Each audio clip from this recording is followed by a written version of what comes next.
Hello everyone, welcome to the Snapp-it Podcast. I'm Brad, this is Hayley, and this is Jay. And together we are Snapp-it.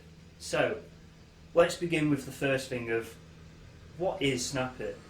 And I think the only person that could really tell us that the most is Jay. So Jay, do you want to just go through Snapp-it with us, tell us how it started, what occurred, and what our goal is? Okay, so if we go back to 2019, myself and Hayley, we did a lot of, we did adult groups, Men Talking Broken Beauty. So these were adult self-harm, suicide prevention groups that we set up, community groups, and we'd have like weekly, monthly meetings and stuff like that. And from these meetings, we sort of discovered that a lot of adult problems that people were experiencing were from childhood trauma.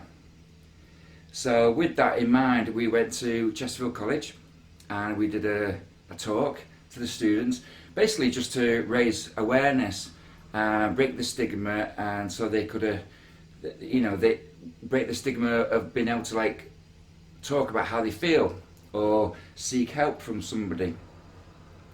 And from that talk that we did, there was one young lad who was sat on his own in the corner, and we went over and we sat with him. We said, like, how's it going?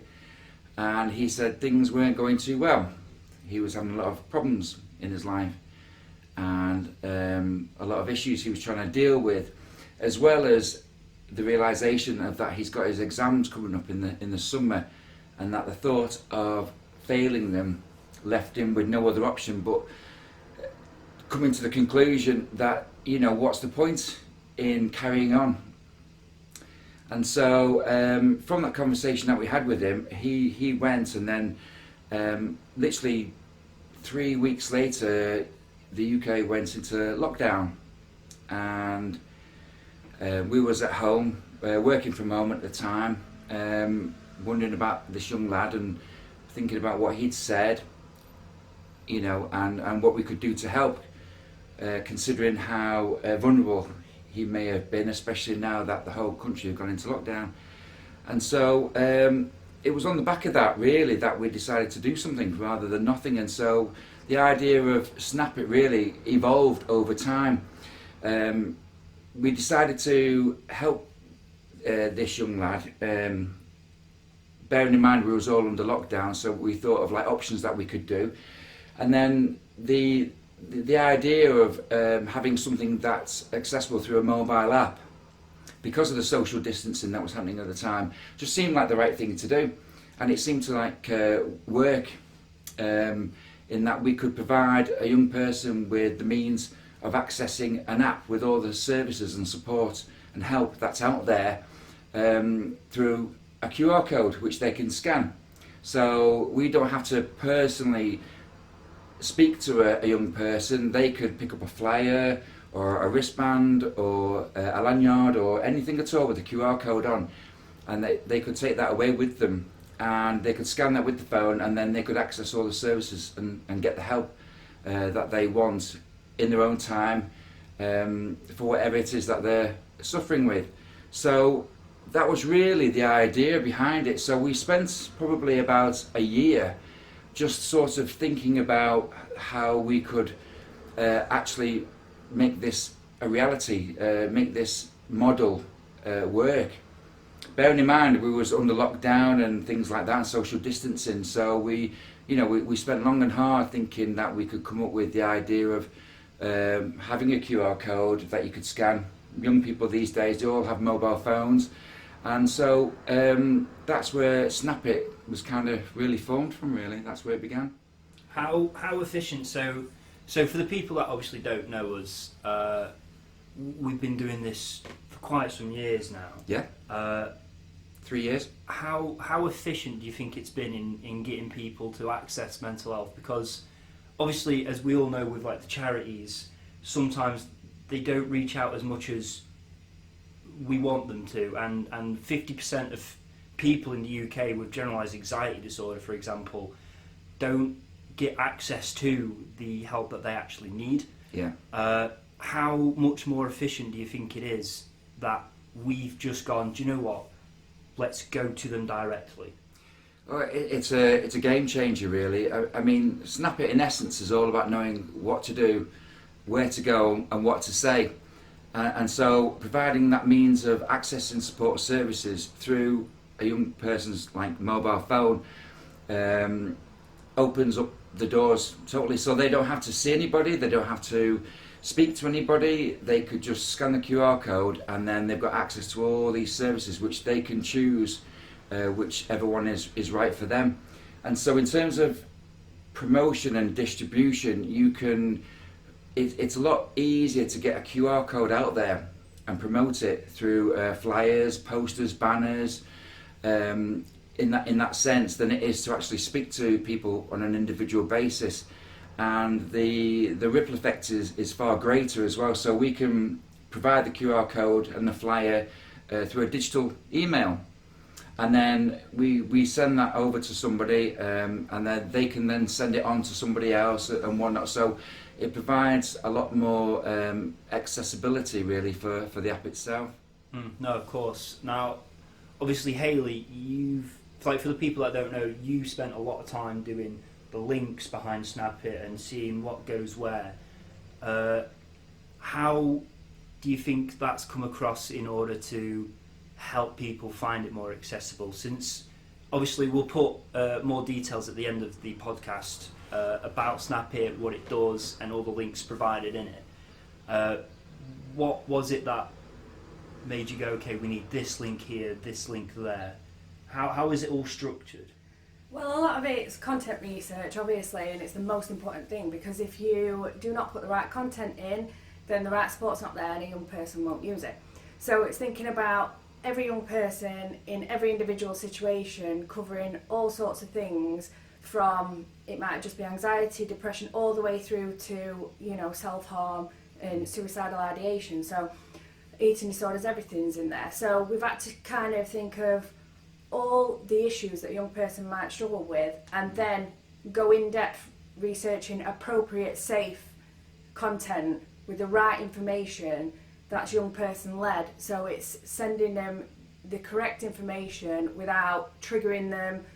So it's took a very long time. The content research was a very, very massive, well, it was a huge part of Snapp-it, because without that it wouldn't be what it is. So myself and Jason watching every video continuously, researching, finding the right information, that took up the bulk of the time in creating it. But also thinking from a young person's point of view, they don't want a video that's 10 minutes long.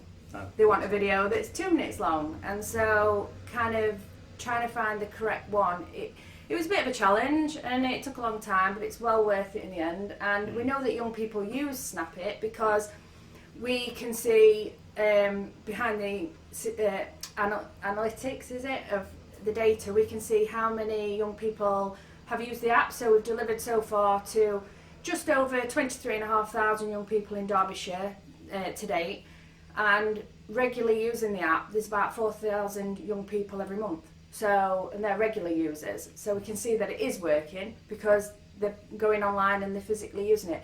Now, they're not the same people every time, so sometimes there's more, sometimes there's less, but that's, a young person isn't struggling every day. They use it as and when they require it. And also the content research that we do is really useful to young people because we give them a variety of information, and one size does not fit all with people, does it? So especially young people. And so we like to give them an informed choice of where to get that support and the information out there, and add the self-help support to that too. No, of course. So. And obviously with Broken Beauty, you've had a lot of experience doing that face-to-face. What are the differences, would you say, from having that face-to-face interaction to Snapp-it, where it's now, here's a QR code, go at your own will as such? What differences have you found? Well, as a female, and from my own personal lived experience, doing Broken Beauty was the adult group that I ran for peer support. But when you do a face-to-face, for some young people and people in general, it can be really, really helpful. But for others, they're not quite ready to take that step. And so this is like the first port of call, Snapp-it, because when somebody's thinking about going out there and getting the support, it can be really difficult and it can be really challenging, and it's a huge barrier. Whereas we're showing them with Snapp-it what is available and what to expect when you choose the right support for you. So there is peer support, things that they can go to through the app and connect with, and different, it depends what a young person wants. If they want to message somebody, if they want to join a forum, it can explain what it is that they can get support with. They might need to call somebody. All the information's in there, but this takes the anxiety out of that first step. So as an adult, when you go to a peer support group, it can be quite overwhelming. Yeah. And so we've kind of tried to take the anxiety out of a young person getting the support so they can expect it. As a person running the group, I find that a lot more people have come up to us after the fact, when we've delivered in schools and colleges, and we've had really positive feedback from young people saying how much it's helped them, and then they're ready to talk about it afterwards, whereas a young person would probably not come out and say as many things as an adult in the first place, say like is in the adult group. So that barrier has just been took away, and so I think it's a lot more impactful. Of course, and the stats have come in of each week 1 in 6 out of 100 people gets diagnosed with generalised anxiety disorders. Now, for people that don't know myself, I joined this group by joining Mentalk with Jason. I was going through a lot of problems, and I was discovering I was getting really anxious. So, like the many people that have reached out, I was one of them. And I joined Jay in Mentalk, where I delivered some speeches, and then we thought, okay, how can we progress with this? And is that a pattern that you saw quite a lot, Jay? So do you know, with the newcomers that you had at Mentalk, did you see a lot of them with anxiety? Did you see how they came out their shell, or what developments did they go through whilst they was at the meeting? I mean, the wonderful thing about Mentalk is, and the idea behind it, the concept was basically to create a safe space, a platform for people, or for men, to come into a room, we close the door, and whatever's said in that room stays in that room, so we can build a trust and confidence, and try and sort of provide a platform to enable men to actually dig deep and speak about the issues that they were facing and going through. And on an average sort of meeting, you know, we may have up to 40, 50 guys, and it was across the entire spectrum really. So it wasn't one particular group of men who were like, say for example, had relationship issues or anything like that. It was across the whole board. And so, you know, that kind of variety really helped in that we were able to talk and experience and understand reality and what everyone was sort of experiencing. And the vast majority of it stems from childhood trauma, which is, you know, again, when you sat there listening to all this, it kind of keeps ringing this bell of like, well, okay, we're all experiencing this because of things that we've experienced in our childhood, which we never had time to deal with and resolve. What can we do to intervene earlier with the young people of today so that they don't have to go through the experiences that we've gone through?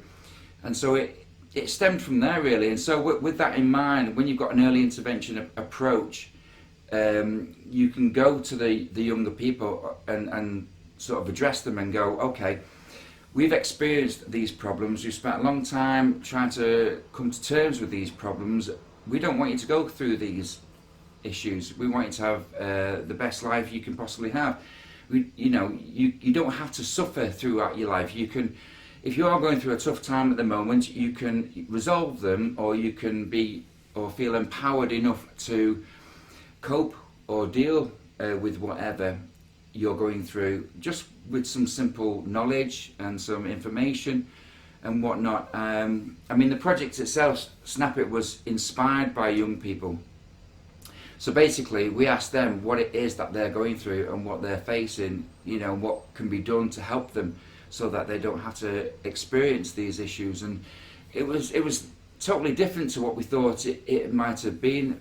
For example, at this young gentleman at Chesterfield College, when he'd sort of explained all the issues he was going through, our natural response was like, well, there's a wellbeing hub just down the corridor.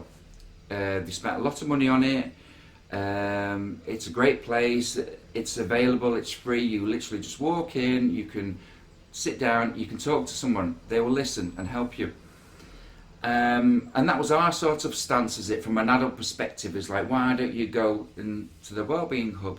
But from the young person's perspective, they were like, well, you know, I'll be walking down the corridor and I'll get seen by my mates and everyone will know where I'm going and that something is wrong. And that was a real eye-opener for us, really. We didn't understand that at the time, but it made perfect sense. And then following from that, we was kind of like thinking, okay, well, what about all the posters that are on the walls within the college? All the information's there for you, you know, at hand. Why don't you take a number down, a telephone number, an email, an SMS, a website address? And they said, well, if I'm stood there in front of the poster taking all these details down, everybody again will see what I'm doing and will know exactly that I've got a problem and that'll make things worse. And it made perfect sense. And then the final thing was, well, what about taking a flyer home with you or a little crisis card, put it in your bag? So in your own time you can look at it and get contact. And the response was that, well, you know, my mum would look into my bag, she cleans my bag out, it's a normal thing, you know, but she would find this card, get upset, and worry about everything, and, you know, she doesn't need my problems. So that wasn't an option either for them. And it's only at that point that we kind of thought, wow, right, okay, we can see that all the help is available for the young people out there, but the means of accessing this help needs addressing. It's not as clear cut as what you think. There's a lot of anxiety, social anxiety, a lot of, you know, worry about actually seeking that help, even though it's around you and it's there all the time. Actually being able to access it is a real hurdle. And so we thought about bridging that gap and going, well, you know, if it's a case of not being able to access the wellbeing hub and walking down the corridor, well, what if you can access the wellbeing hub through your phone and contact them that way? If you don't want to stand in front of a poster and take all the details down, well, what if those details are already on your phone and you don't have to go through that? And if it comes down to you can't take a crisis card home or have flyers in your bag because it could, you know, alert your parents, again, well, what if you've got all that information in your phone, which is discreet and confidential and accessible only to you and private? And then it was from that really the revelation came. It's like, well, if we can provide something for them on that behalf, in that means, then it's a problem solved. And that's literally what kind of like started Snap-it Up really, in terms of a QR code you scan with your phone, and all the phone numbers, email addresses, SMS numbers, website addresses, all the links and all the information you would need is within your phone, so you don't have to, nobody would ever know what your particular issue is. And even if you haven't got an issue and you just wanted to find some information out before getting to that crisis point, again, you could be sat there in the canteen, you scan the QR code, you look at all the information on your phone, no one would be any the wiser. And it puts that control back into the hands of a young person, and with that control comes the empowerment and then the confidence to then seek help in the right way that suits their needs at a time that suits their lifestyle, rather than the other method which doesn't seem to work.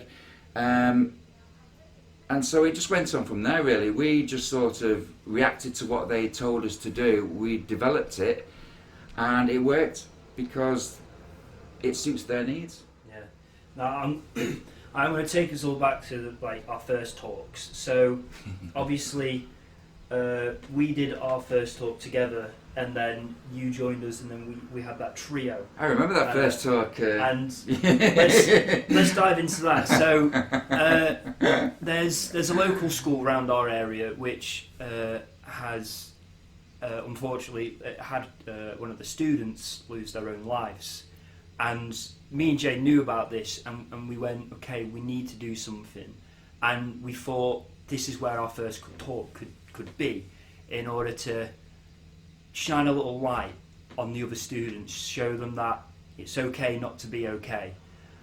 And how many students was it? 200? 200. It was the sixth form, so I think it was 2 years, but in one assembly it was approximately 200 students. And it was as quiet as a mouse when we walked in, and the faces on them was almost like they didn't know what to expect from us, and we didn't know what to expect either. We made notes, wrote down facts, statistics to see what we were going to say, and I really don't think that I could ever have imagined the impact that it had.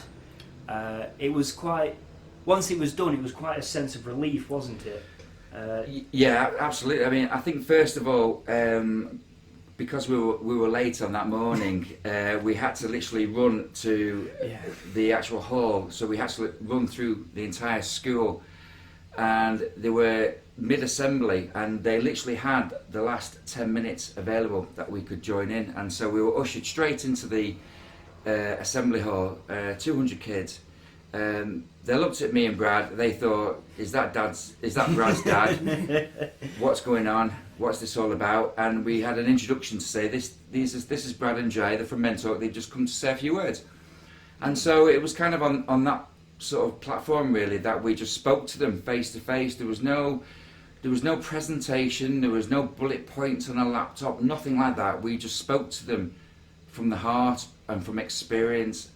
And it really resonated, and within a matter of seconds, what seemed like they didn't know who we were, and they thought it was quite funny, to a room of silence, and we explained our situation and where we come from, our background, and how we want to try and help the people, help the students, not have to go through a similar sort of thing.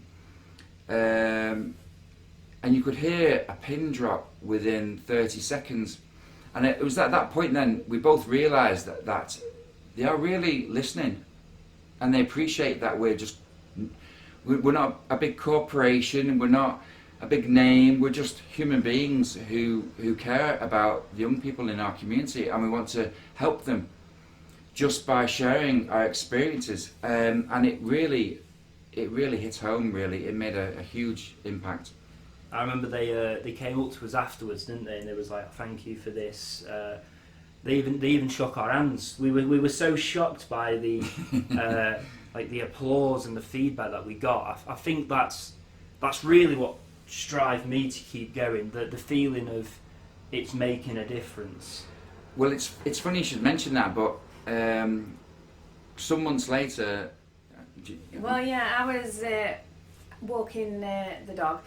And it was in lockdown actually, and I came across this lady. She's one of the parents of one of the students who was at that talk that you did. Right. I didn't know that at the time. Yeah. And she got talking to me because she realised the adult group, and I was involved with Mentalk and Broke Beauty and whatnot.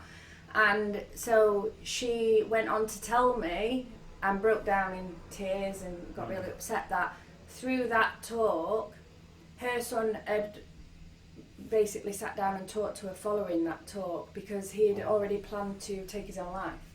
Wow. He was struggling with some issues, and then he found the courage to come forward to his mum and just tell her what was going on, because you guys inspired him to let out and express how he's feeling and just talk to someone, because that's kind of what he preached at the time, wasn't it? Just talk. Yeah. And so essentially she was just so happy, because the thought of just two regular people going in has made such a difference, and it's actually saved her son's life. Yeah, and that's the power of speaking out. Even though we did it because we thought we've got to take action, it helped trigger some people to go and actually speak out, which is more than the reward that we were asking for. And obviously with the recent statistic again of 1 in 14 young people having a history or currently self-harming, it's quite alarming. But let's switch it on to you now, Hayley. So obviously, as I previously mentioned, you joined the whole speaking sort of section not that much later than us, but how did you feel once you did your first speech? What was going through your mind, and what did you feel after it was all done? Well, it was very different for me because obviously the adult groups that I did was more one-to-one based. Yeah. So although I did do a group, a lot of it was essentially more one-to-one. So I wasn't used to speaking in front of audiences and things like that. So I'm not a public speaker normally, and it's not my forte. And so I found it incredibly difficult. In all honesty, my anxiety was through the roof. It was one of the hardest things that I've ever done. The first school that we all did together, I think, was the hardest speech that I ever did. Probably the most raw and honest speech I've ever done.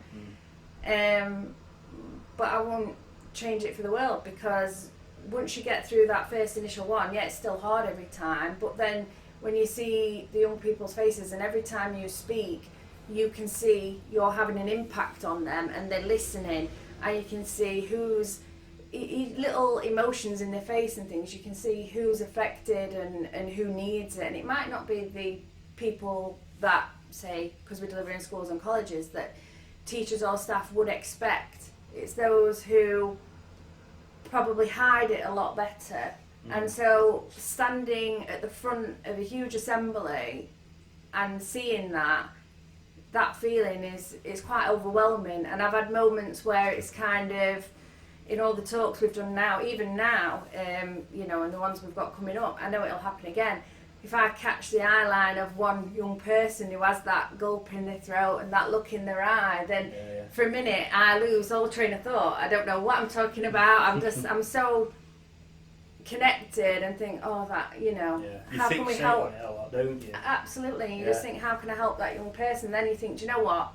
That's why we do this. And it's not just the students either, like the teachers, because obviously, like as you guys will probably say, like back in your day, and sometimes a little bit in mine, you know, we didn't have that full support. Mental health wasn't a thing, you know, not that long ago really. It's only just been in recent developments where they've actually, like, it's actually twigged with them, and they've gone, actually, we do need to sort something with this. So we do get a lot with teachers as well, where they'll come up to us and say, you know, this is amazing, we needed this when we were younger. I really think that even though we are resonating a lot with the young adults and teenagers that we are dealing with and doing the talks to, but we're also resonating with the adults now as well. Absolutely. It's definitely, you know, with any paradigm shift, changing the culture of people's beliefs isn't an overnight thing. It takes time. And, you know, if you believe in what you say and you know from the heart it's the right thing to say, you know, it's worth the journey, even though at first most people will sort of disregard what you say, or they'll have their own opinions and whatnot. But then over time, the consistency of it all, you know, unfolds. And especially with the teachers, I mean, as parents, we appreciate that the teachers are there to educate our children. They're not there to manage and deal with their mental health and well-being. So the pressures put upon them are far beyond what we'd expect. And yet, day in, day out, that's their reality. The children are sent to them, and the young people are sent to them, and they have to deal with them. They care for them, you know, they really do. They love them. They think about their welfare. They really do care. They really do. But nevertheless, the pressures that they're put under to support the vast spectrum of issues that young people and children face today is incredible. And so when we turn up, they can tell we're not corporate, we're just community. You know, we're real life. It is what it is. Yeah. And we've been said many a time by authority and institutions, well, what qualifications have you got? And it's like, well, you know, we've lived and survived and thrived from it. And in all fairness, that's the best education you could ever possibly have. It's not a case of reading a textbook or sitting a course or doing an exam. You've lived and breathed and experienced the horror and got to the end with some positivity, and to then be able to go forward and share that with young people, to go, do you know what, we've been there, we know what it feels like. We don't want you to feel like this way. If we could take it away as parents, we would, as any parent would, but we can't. But nevertheless, you're not on your own. We've been there, and you know what, if we'd have known what we knew back then, you know, things would have been different. But you know what, we're here to share the wisdom of our experience, so that you don't have to spend those years of trauma, whatnot. You know, whatever life may throw at you, it's not necessarily a bad thing, but it can be a challenging thing when you don't know what to do or what this means or what's going on. But once you understand it, you have a different take on it. Your perception changes. It's like, okay, you know, people die, you know, so if you're going through a bereavement, you know, you can accept the fact that, you know, this is normality to a certain extent, and you're going to feel this and you're going to feel that, but you know what, it doesn't have to ruin your life. No. You know, you can go, you can think about what it is that you're experiencing, and if you need to talk to someone about it or you need to get further help, that's fine, it's there for you. But the whole point really is so that you can move on and lead, you know, a most productive life that you can, and you know, live in happiness and joy, and whatever life throws at you, you feel empowered enough to be able to deal with it in the right and most positive, healthy way. And it's becoming more and more crucial, obviously, as more people speak on about it, because again, it's 2023, 20.8% of 8 to 25-year-olds have mental health issues, and that's risen from 17.5%, I believe. So as we're talking more and more about reaching out, getting help, really trying to just talk, you can see the effects that it's having on people, and obviously that's quite a big statistic. 20.8% of all people between 8 and 25 having mental health disorder. That's just like waiting to be diagnosed, let alone later on in life when they find out more things and get diagnosed with like the anxiety that they could have, because 70% of adults struggle with like work-related stress, and that's something that is quite key to like put a pin in as such. So with Snapp-it, like if we're going in and we're saying to these young adults, this is how you can cope with stress, this is what we've been through, this is how we've overcome it, it then has that knock-on effect. Oh, absolutely, could lower that statistic down from 70%, even just down to 68, 67%. At least we're seeing a decrease because people are speaking out more. So, like, what age group do you think will get the most benefit out of this? Obviously, we do target 13 to 25-year-olds. Yeah. Do you think that's because it's the most efficient, or what's your opinion on it? Well, we target 13 to 25-year-olds because of the content in the app, and it's age appropriate, and the services that we promote within the app are all age appropriate. So if a young person was going to contact one of the sports services, they have to be able to access it. Yeah, but also because of what we cover, being mental, emotional, physical and sexual health and well-being, obviously, hopefully, younger people under the age of 13 won't be needing all of those services. That's the idea. So that's why we target those areas. but it depends in what category really. So say for young people, they might have a lot, after obviously lockdown and COVID and things, there's a lot of anxiety and things, social anxiety, and that's more the younger, that's the year 9s and the year 10s, and they're sort of the 13s and 14-year-olds. But then when you're thinking about education and schooling and exams, you're looking at the year 10s and the year 11s, the 12s and 13s, and then as you're looking into family situations and support around the home, if there some young people with drinking and drugs and eating disorders, this covers the whole range all the way up to the age of 25. So there's no specific targeted area. Obviously the earlier we can support and help a young person to be able to get the tools that they need to learn how to help themselves, the earlier the better. So that's why going into a year 9 student, age 13 years old, is better, and you can go in and repeat the same talk the next year as a refresher and talk about slightly different things they might be going through, and it can really help them build their own resilience and learn to help themselves and look for information themselves, because the thing is, there's so much support out there, there's loads, but it's just knowing where to find it. You type something in Google for a young person and they're terrified because it comes up with all these results and everything's really scary, and then you've got all these things wrong with you and it's very overwhelming. So trying to navigate that is really hard. So we've tried to make it super simple and made it really, really discreet, because the biggest question that we get asked is, why is it a live stream app? Well, that's because for a lot of young people, it is not safe for them to have an app downloaded on their phone. And a lot of adults don't really understand this. And they go, what do you mean it's not safe?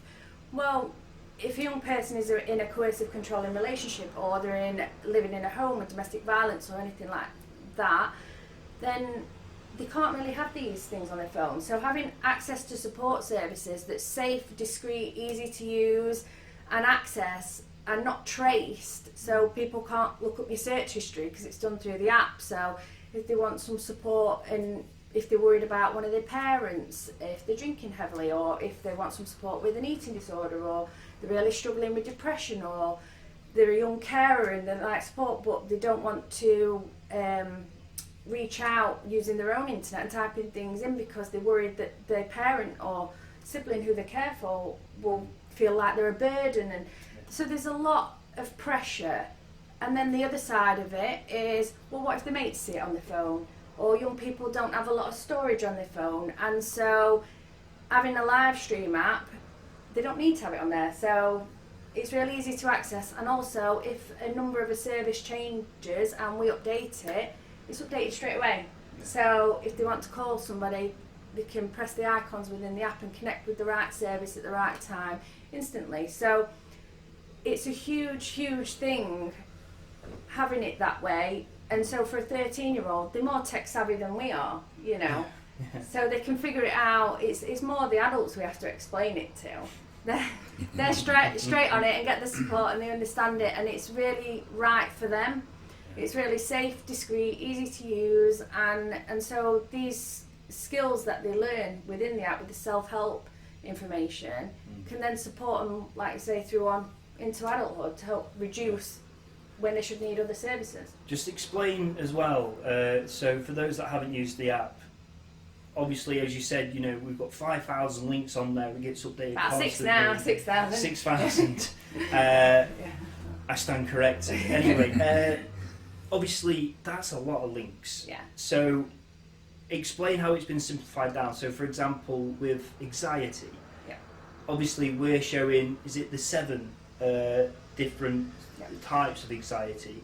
Just going more in depth with that, because I think that's really crucial, especially if we go up to a young person and we say, you know, how are you feeling? And they go, well, I'm a bit anxious, but I don't know what it is. That app, like Snapp-it, really does help overcome that, because it helps break it down more. So just explain that a bit more, because obviously you're the one that sets it all up, isn't it? Me and Jay. And Jay, of course. I mean, the reality of what we have at the moment out there is, you know, a local authority can produce a list of services available, and it is a list. So it's a long list, and it's as boring as you can possibly ever think. It literally is just like the name, number, blah blah, and it's a list as long as your arm. You know, it's 2024, so things need to move forward, and so in terms of like the links and the 6,000 links and whatever, what we've done is we've categorized things intuitively, so that it's very, very simple, and within say 3 or 4 button clicks you've got to the root or the phone number, you've got to the estimate, you've got to the action that you actually want, the function. So for example, in the health section you have a health icon, everyone knows what health is, you press it, you then have a list of maybe 20, 30 categories of health topics or conditions. Anxiety, depression, eating disorders, it's very easy to intuitively look through the list at a glance and go, that's for me. So you can pick anxiety, you click on that, and then the layout is so simple and inviting. It gives you what you want. You don't have to search or look for anything. It presents it for you, because we appreciate that a young person could be in crisis and need help in that moment, so you can't confuse them with, oh, go over here or look over here or read all this. It's kind of like, no, it has to be presented in a way that they can sort of understand and work with instantly. So you can click on anxiety, and you have 2 options. You either want to know more about the different types of anxiety, then you can click on that, and that goes into a bit more information. With self-help videos, YouTube videos, and lots of services and stuff, or you can go straight to the services available. And we've sort of vetted and handpicked the best services for that particular health condition. So if it's anxiety, we've chosen a handful, 5, 6 or 7 that are very, very good at helping a young person deal with anxiety in lots of different ways. And so within the matter of like 3 or 4 button clicks, you get to where you need to be intuitively. You don't have to think. We've done all the hard work for a young person. That's the beauty of it, because we appreciate that, in the moment, they haven't got the experience or the know-how or the confidence to be looking around. So we present it to them so they can access it straight away. And sometimes time can be very crucial. Right? Absolutely. As you mentioned, if they're currently going through an issue and they desperately need help, every second matters. Imagine you're sat there in the canteen and you've got this overwhelming feeling of like, I need help for whatever reason. You can be sat there, and within like a few minutes you could have contacted the Wellbeing Hub. You could have watched a video for 2 or 3 minutes from a young person of a similar age who's gone through this, who explains what you feel and the emotions. Having that information in your hand at that moment is a game changer. And a young person can go, actually, I've watched the video for a few minutes, and that makes me feel okay, that I'm not losing my mind. This is a natural emotion I'm responding to because of the situation. I don't need any more help. I've watched the video. I know that, this is a natural response. I'm feeling this way because of what's going on in my life. That's made me feel better. Or if you want to take it further and actually speak to someone or get the help that you need, instantly you can make that connection, and it's there and it's done. You can press a button, it can dial a number, it can generate an email, it can send the SMS for you. You don't need to write anything down, you don't need to have numbers written down, you don't need flyers in your bags. It's done for you, so you can go press, and then somebody can be notified and get back in touch and help you. And as parents, the both of you, how does that make you feel, knowing that you guys have developed an app that is aimed for young adults, that can help them reach out more? Obviously I can only speak when I'm doing it to my friends, and the reward is nice, but as parents, I feel like there's more feelings towards it.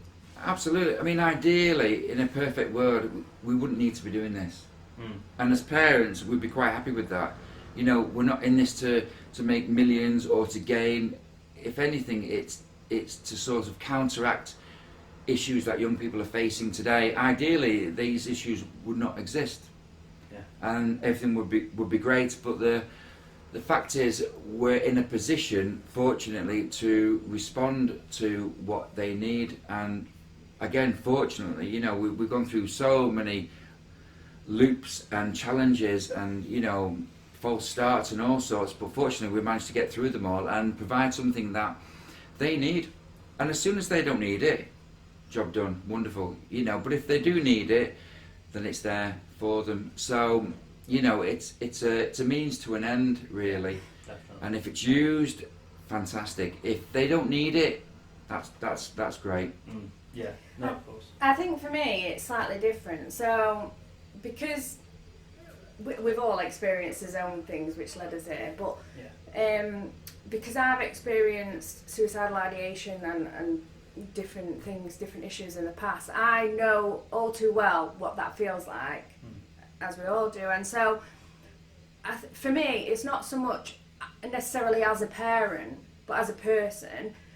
I just don't want anyone else to ever feel that way, because it's the worst, isn't it? And you wouldn't wish it on your worst enemy to feel that way. So if we can do anything to help and support and stop, especially a young person going through it right now, or prevent them from struggling in the future, then that's all the motivation that I've ever needed to do anything. Because, you know, I didn't necessarily have the support there for me, and so we can be that gap and bridge that for somebody else and be that support, not in person, but offering them something as a platform, or just providing them with the information. Because when I was struggling, there was loads of support out there, I just didn't know about it, and I didn't know where to get it. And because when you're in crisis or you're going through certain things, you know, that overwhelming anxiety and how it rushes over you, you haven't got the capacity in your brain to function of thinking, how am I going to navigate this, where am I going to go for this? And so with us making it really, really simple and giving a choice, because sometimes when you do get support, you're pushed in one direction, and that direction is not suitable. One size does not fit all. And so with us giving informed choice and, you know, all the different services that we put on there, it lets a young person feel empowered that they get to choose the support that's right for them. So whether it be, you know, they're not a big talker and they want to send a text message, they can do it that way. If they want to go on a forum and relate to other young people, they can do it that way. If they want to just look at the videos and the information and just realise that someone else is going through the same struggle and they're not alone, they can do it that way. But if they do want to talk to somebody, then it's there. And so it's that choice and the little videos of knowing what to expect when you do call these people, that takes the anxiety right down. Because I know when I first reached out for support, that wasn't there, and that anxiety built up more and more, and then I put it off, and then this is what pushed me to not get support till the very, very last moment, whereas I could have probably saved a lot of my suffering if that anxiety wasn't there and got help a lot sooner. So let's flip it. So obviously we've been speaking about like how well Snapp-it's been doing and the impact it's had. Now, of course, obviously we've been doing this 3 and a bit years now. It has been a lot of trial and error. What are some of the major things that we've done that we've had to change, would you say? Well, I think first and foremost, these sort of projects are quite pioneering. There's no blueprints to copy from, to take notes from, to learn lessons from. It's all very new and pioneering, and that's very exciting, bearing in mind that often you think, I don't know what I'm doing here, because no one else has done it before. First of its kind. It's the first of its kind, and you know, that's one thing, but it feels like the right thing to do, so you go along with that and you don't go far wrong.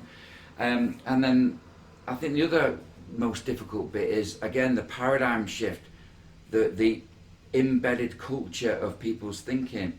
For example, like in 2018, and when we did the Men Talk thing, it was only through my personal experience that I had a choice, and I could choose to do this or to choose to do that, and I chose to do something positive and channel my energy of what I was going through at the time into helping others, which helped me, far more than I ever expected, versus the alternative, just going, do you know what, I give up, and and that's that. And we're in that situation right now, so everything, changing people's opinion. For example, I've spoken to many adults even recently, and because of what they've seen on the television or heard, their view of young people is, well, if we go in there and present a preventative, an early intervention, harm prevention sort of initiative, doesn't that then trigger them? Which is ridiculous. It's absolutely ridiculous. Yeah, because we're trying to tell them how to speak out, it's a weird one. It's like asking a child. You teach a child to cross the road. We aren't ever crossing the road. You're not triggering them to run and get run over. No, you're teaching them to be self-aware, to be empowered, to be able to make a decision themselves, because one day they will be on their own and they won't have an adult there, and they need to learn that, do you know what, I'm old enough and I know the consequences and everything, so I press this button and I wait for the green, and then I look left and right and I make sure and I take control. And that's how we all are. We all have to learn. This triggering thing is ridiculous, because you can't trigger a young person into trauma. No. And if a young person has experienced trauma and you resonate with them, it opens up a whole world of acceptance and positive steps forward. If you go in there and you're patronising and you condescend them and you tell them what to do from a position of non-experience, they pick up on that. That's triggering. So if me and Hayley were to go into schools and stuff and tell these kids what to do, having no experience at all ourselves, they'd pick up on us like within seconds. Now that potentially is triggering, because it's going to trigger a negative response and whatnot. But the fact that we go in there like we've done ourselves, we just open our hearts and go, do you know what? We're not asking you to do anything other than listen to us for a few minutes, and we want to share our experiences with you guys, so that ideally you can take whatever it is you want. If it's nothing, no problem. But if you can take something away from that benefits you personally, you take as much as you need, and that's the difference. But it's like exposing our experiences to help them learn. Like you said, like with crossing the road. Obviously, if you've never crossed the road before, how are you supposed to teach someone else to do it? Correct. So it's about going, well, we come to the traffic lights, we press the button, and then we wait for green, and then go. So like with mental health, it's about going, I've been through this, I've had to do this in order to overcome it, so on and so forth. Like you say, if you're going in with no experience and you are being a bit patronising, that's what's going to trigger them, because they're going to think, why is he telling me this, or why is she telling me this, when they don't know. And they don't understand. Or they don't understand. I mean, so many adults have gone into services, professional services, and spoken to somebody who clearly hasn't experienced what they're talking about. And as a human being, you pick up on this pretty much straight away. And even young people and children, they can suss you out within a mile. Do you know what I mean? If you go along and speak to them and you're just quoting from a textbook or course, even though you may have the best intentions, they will suss you out a mile away, and they'll know, and they'll disregard what you're saying. But then if you come from a perspective of being open and honest and going, do you know what, I didn't want whatever happened to me, I didn't want to happen. I didn't invite it, I didn't bring it on, it just happened. And I dealt with it in the wrong way. I wish I'd dealt with it in a better way, knowing with hindsight, knowing what I know now, it's almost like a parental thing again, where you're going, it's the wisdom of experience that you teach your younger people to go, do you know what, I don't want you to have to go through all this years and years and years and years, of suffering, because you don't understand when you're young and you go through something, it then leads into something else and to something else, and it can seep into your relationships, your work, life. Before you know it, over the years, it's become part of your personality, to the point of where you don't even understand why you do what you do. Yeah. Some people might get very jealous in their relationship. They may have very low self-esteem. They may be very insecure about who they are and what they feel. And yet it might be because they've been bullied at school. It might even be because when they were younger, one time, one person said one thing that stuck in a person's mind, and that's changed their entire life course. Well, they've carried it with them, haven't and they? they've carried it with them. When really, when you can sort of open yourself up and go, why do I do what I do, or why do I feel what I feel? And then you go, well, it's because of X, Y, and Z. And you think, well, why didn't I do something about it all those years ago? Yeah. And you think, well, I didn't know what to do. No one would listen, etc.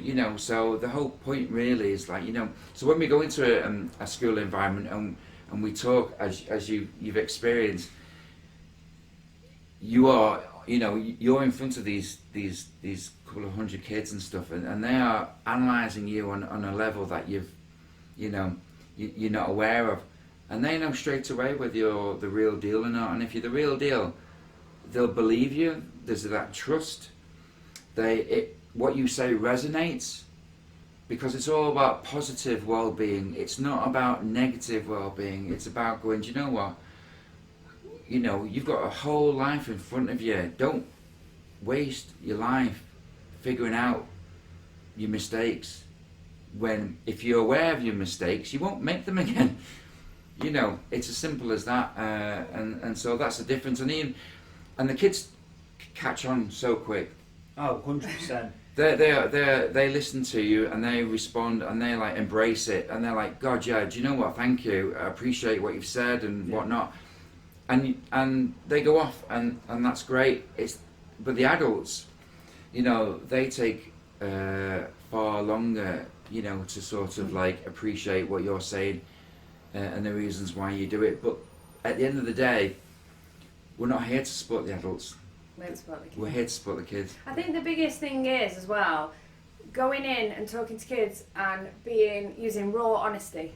Yeah. And you're being Life. real. Yeah. And you go in and you're not dressed all suited and booted, and you've not got your display there pointing at 100 different things, and you're not dictating to them or telling them what to do or telling them what they should be doing. We're just showing them who We're just saying, this is us, this is what's available, and the people in these services are not that scary. Yeah. So, and there is support. Say if they're waiting for a professional service, like a lot waiting for CAMS and the mental health service and things like that. Yeah. So there are tools that you can do to help yourself in between time. Still use all these amazing services because they're all great, but it's not as scary as you think it is. And when they hear somebody tell them on that level, rather than say a worrying parent or something like that, who might come across differently. We all come across differently to our own children, but it can feel to a young person like they're being got at or being told what to do and bogged down. So when we go in and we're raw and we're honest and we're open and we're just like, there it is, and they can ask us things if they want to, I think it just kind of hits home with them. And it's the empowerment aspect. I think that's one of the best things about when we do our talks. Like you said, we're not suited and booted. We're just jeans, joggers, hoodie, shirt, just being who we are. Just real life, because I feel like I'd get imposter syndrome myself. Do you know, if I was doing a speech and I was looking smart, and then it's like, well, here's my misery. I feel like it just wouldn't wouldn't be the same. Whereas if I go, right, here's my misery and this is who I am. Like when we went back to our first talk, where we ran into the hall and we were like, we're so sorry we're late, and then we just delivered. The first thing that they probably thought is, oh well, we're late. What's happening here? And then it switched, and we were like, right, okay, sorry for that, but here we are. This is us. We're not going to change. And it's really led to some amazing experiences, I think, with everything that we've done. Like for example, like with myself, I've worked with Councillor Oscar Gomez-Rini, which obviously you two know, and we've made loads of videos together, and he has been an absolute backbone into helping me make videos like this podcast, where the people at home are listening to just us, just being us, and that's the empowerment of Snapp-it. And the experiences I've done, like again with Oscar, where we've done research, we've actually taken time out of our normal schedules to actually go, okay, what else can we branch off to? And then I've done a program in Derby called MH2K, where for those who don't know at home, they're sort of like a mental health initiative as well, to get people to reach out, to spread their wings and to be creative, where we made like a little short film. I made lots of good friends, and all that's just stemmed from coming to a meeting with yourself. So, you guys at home, for example, if you guys feel like you've got a dream and you really need to achieve it but you don't know how, just start. That's as simple as it is. Yeah.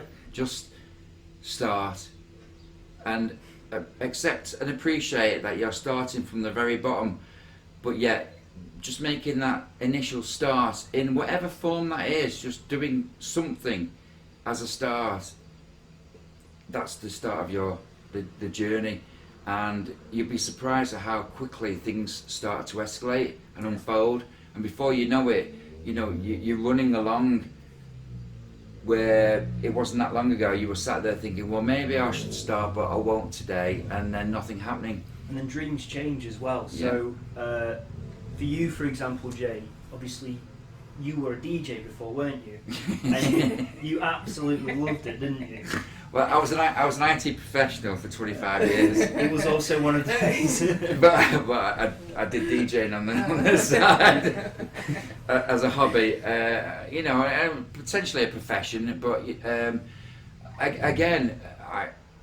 learning that starting from nothing is everything is a very powerful thing, because it means that you actually start to begin and live out your dream and work towards it happening, and each little step is a step in the right direction. And that's the wonderful thing about it, where it's so easy to fall into the trap of going, well, not today, not tomorrow, when I feel right, when the time is ready, when in fact the time is ready and the time is right as soon as you say it is. You just have to go, do you know what, fuck it, start, go for it. Just go for it, and it doesn't matter, and accept that you're not going to get it right first time and whatnot, but that's the joy in growing as a person and an individual, because you will soon learn how things are meant to be and how things are meant to be. But we don't regret anything we've done, and but the nerves, and you can be so scared and frightened of doing things which you kind of think, well, speaking in front of 200 kids for me was like the most nerve-wracking. It still is. Yeah, DJing in front of thousands of people was one thing, but which then helped me to sort of speak to young people. But nevertheless, it's the most frightening, but you also feel the most alive as well. Yeah. And it's that fear of, it doesn't matter whether you get it right or you get it wrong. It's about about pushing yourself and giving things a go, because if it feels right to you for the right reasons, it's meant to be, so it will work out. And it's a good part of life in living, really, is going, well, that's my biggest fear, I'm going to do it, So, you know. Well, it's overcoming them barriers that are instilled in you. So I went through a lot of traumas through my last year at school. So when I actually sat my exams, I didn't do very well because of personal things I was going through at the time. And so you carry on through your life believing that you're never going to achieve anything, you can't do anything. And I think this is a big part of like when we talk to the kids, and it's like, I didn't leave with all these qualifications. Yeah, nothing. Like nothing, like they're really bad. And so I was made to believe for a long time that I wasn't good enough, I wasn't capable. And even when I worked my way up in jobs, I'd get to a certain point and then it'd be like, oh, you know, have you thought about being a manager? And I'd think to myself, oh, I can't do that. And then I'd leave and go and do something else. And because it's the anxiety that's instilled in me and the lack of confidence. And so Snapp-it's been amazing to help Andrew in Broken Beauty, because it's took me a long time to gain that confidence. But now I say to people, well, if I can do it, exactly, you can do it. And I haven't been taught how to do anything. I've sat and watched YouTube videos endlessly for hours on how to make a green screen video and how to, and it's all self-taught. And so anybody, if I can do it, anybody can do anything they want to do. So it's just about putting yourself in that mindset, believing in yourself, and surrounding yourself with people who encourage you and inspire you rather than make you feel like you're not enough. Yeah. And that's the biggest thing. A friend of mine came up to me the other day. I was at my job, and we had like this issue, and I got overwhelmed. My friend came up to me, and it has stuck with me for quite some time now. He went, "The problem isn't the problem is your attitude to the problem." It's how you react to the problem. And it really like flicked a switch for me, where I was like, okay, I need to change my mentality about this problem. You know, every problem has a solution. Absolutely. Yeah, so how can I find the best solution to this problem? First off, let me change my mindset. It's not a problem, it's just a task that needs to be overcome. So that was the first thing I did. I put some positive reinforcement into it. And then I moved, and then, you know, the problem afterwards was like, oh, was that it? Exactly. But it's the anxiety and the fear and the overwhelming that you get before you solve it that gets you. But once you're over it, you know, it's like, oh wow, that was a lot easier than I anticipated. And that's what we're trying to do with Snapp-it as well. To be like, we know we've got this issue that you need to overcome. Let us help you solve it easier, as such. Absolutely. You know, it's very simple, really, when you think about it. You take it back down to its fundamentals. But it's like, if you can accept that, if you're starting something, start at the bottom, and then, but you know, from the bottom, the only way is up, so to speak. And it's as simple as that. So you can accept that, you know, well, I have to, if I'm going to make this dream a reality, I have to start somewhere. But the fact that I'm starting is the most important step. Of course, yeah. And knowing that, do you know what, I'm not going to get it right, but do you know what, I'm going to get it a lot more righter than I did by not doing anything. Yeah. And before you know it, you sort of learn, and you make trial and error. But nevertheless, you get to where it is you want to be. Now, that's nothing you can learn or study, or you can't go on a course for that. It's about knowing that you as an individual, you can learn that you can accept things, you can be resilient and go, do you know what, it's going to be challenging at times, and I know that, do you know what, I might not know what the solution is immediately, but like you said, there is a solution to every problem, and you might not have any clue where the solution comes from. But the fact that you're willing to go, do you know what, right, I've got a problem now, and you start thinking about figuring it out, the solution could come from anywhere, totally out the blue. And you're like, wow, you know, and you learn from that, and you grow. Of course. And then going forward in that, you develop the confidence. And it's not a case of like, I have to know how to do everything before I do it. It's a case of, do you know what, the joy in learning and discovering how good you can be by having the balls or the confidence to go, do you know what, I don't care if I make a mistake, I'm just going to start because it's within me and I need to do it. That's where the true power lies. Isn't it? It's not about the destination, Correct. It's about the journey. It's the journey, yeah. And do you know what, flipping onto that, obviously Snapp-it, we start from the bottom. Yeah. I feel like it's the best if one of you to announce what's just recently happened this week with Snapp-it, just to show that after 3 years of commitment, what has finally occurred with Snapp-it? On the 18th of March, we finally, after very long back and forth, became registered CIO. So we are a registered charity now. So We're a chartered incorporated organisation. So for those who are not fully aware of registering charities and stuff, we initially thought it'd be like applying for a passport. You fill a form in, become registered. But it's clearly not that at all. It's a very serious exercise that you have to go through, and especially with us working with vulnerable young people of a certain age, doing something that's never been done before in a way that's never been thought of before. We decided that we should go for charitable status, and it took a couple of months. And we didn't know what to do. We just had to go through the process and learn.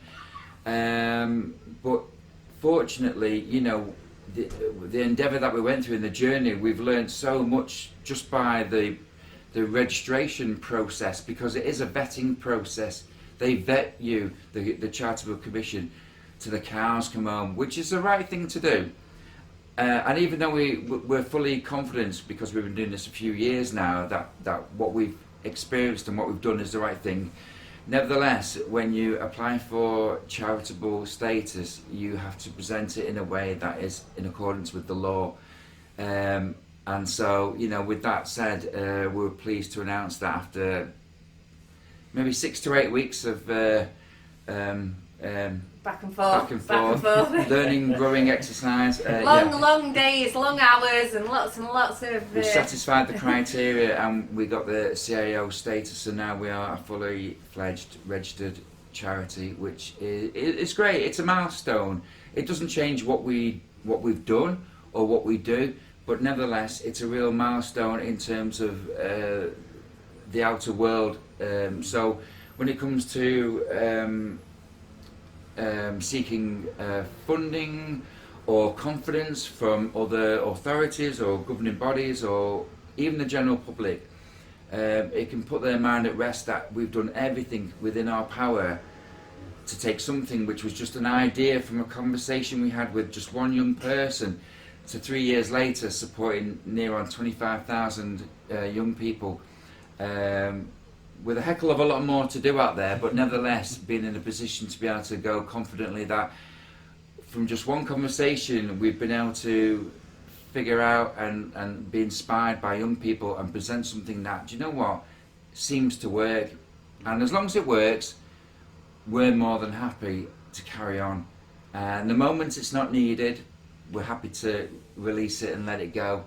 But things as they are, we're happy to take our experiences and our knowledge and our love for the community and young people and use it to the best potential it could possibly ever be. So, yeah. Speaking of fundraising, Hayley, aren't you doing something soon? Would you like to announce?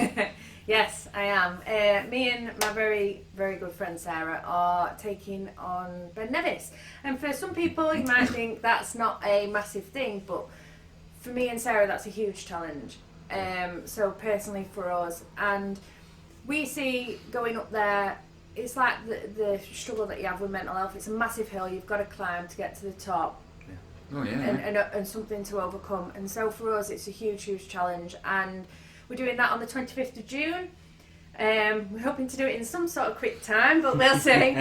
So we're doing lots of practicing. So we have a Just Giving GoFundMe event on the Snapp-it page and on which is my going to personal be linked page here as well, isn't it? Yeah, we'll link it at the bottom. So yeah, all the funds will directly support young people through the Snapp-it project.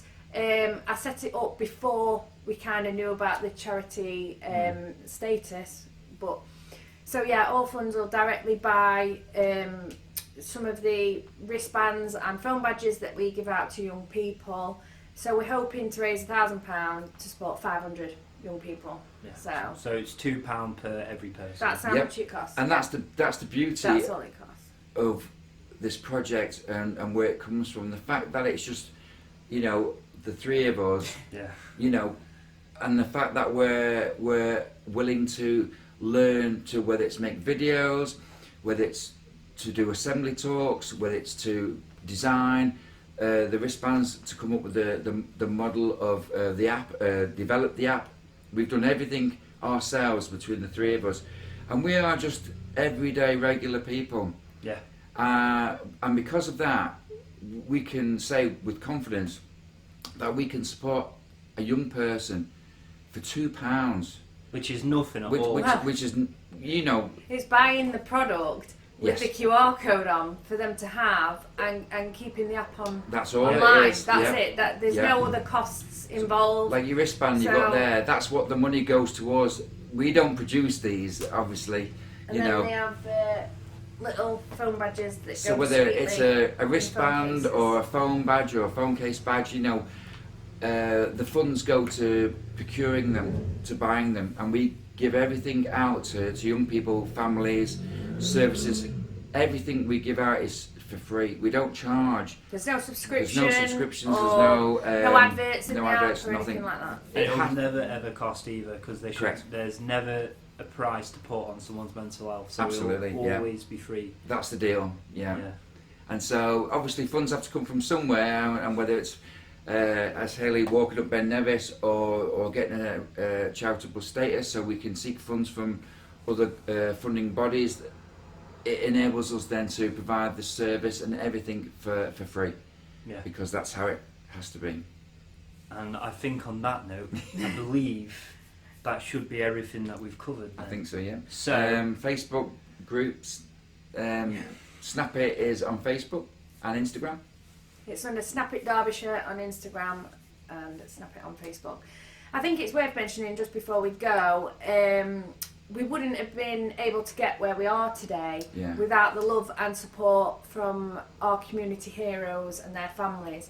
Now, our community heroes, well, their families are some local families who sadly lost loved ones to suicide, and so they have donated to us through fundraising and things, which has helped us up to now kind of keep going when we've been without funds, and pay to get more devices to support more young people with mental health in the community.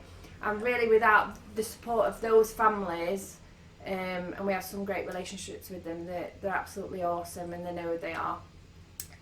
Without that support, we wouldn't be where we are today. Correct. And we wouldn't be in this Yeah. position, and we wouldn't have been able to go for the charity status and things like that. So, you know, we really appreciate those guys. Absolutely, And yeah. a lot of Snapp-it has been impacted by them. I mean, it's really helped them as well, in terms of they've gone through a devastating period of time, and there's no words really that can describe what they've had to go through. But then, being able to leave a legacy in the hearts and minds of young people to prevent other young people from having to experience these things, and you know, it's a wonderful thing. It really is, and it's priceless. You know, and like Hayley says, we couldn't have. This project would simply not have got off the ground because they've been there at times when we've needed them most, and you know, we'd like to think that with what we're doing, you know, we're there for them at the time that they need us most, and whatnot. And together we're an unstoppable force, really. And that's a wonderful thing, and we're very, very, very grateful. yeah, it's about bringing back that community again. Yeah, massively. So Yeah, thank you to everyone that has supported us, even the schools that have let us Yep. come in and deliver a speech, the people that have invited us round and shared their stories with us, and everything that we've done so far with everyone that has supported. No matter how big or how small you've supported us, you have helped dramatically. So we do want to say thank you very much to everyone. Please follow us on Facebook, Instagram. You know, we would love to build this community together, because, you know, we may just be the ones doing the talks, but you are the ones in the community, and without you we would simply fail. So thank you very much to everyone, and thanks for listening to this podcast. Peace.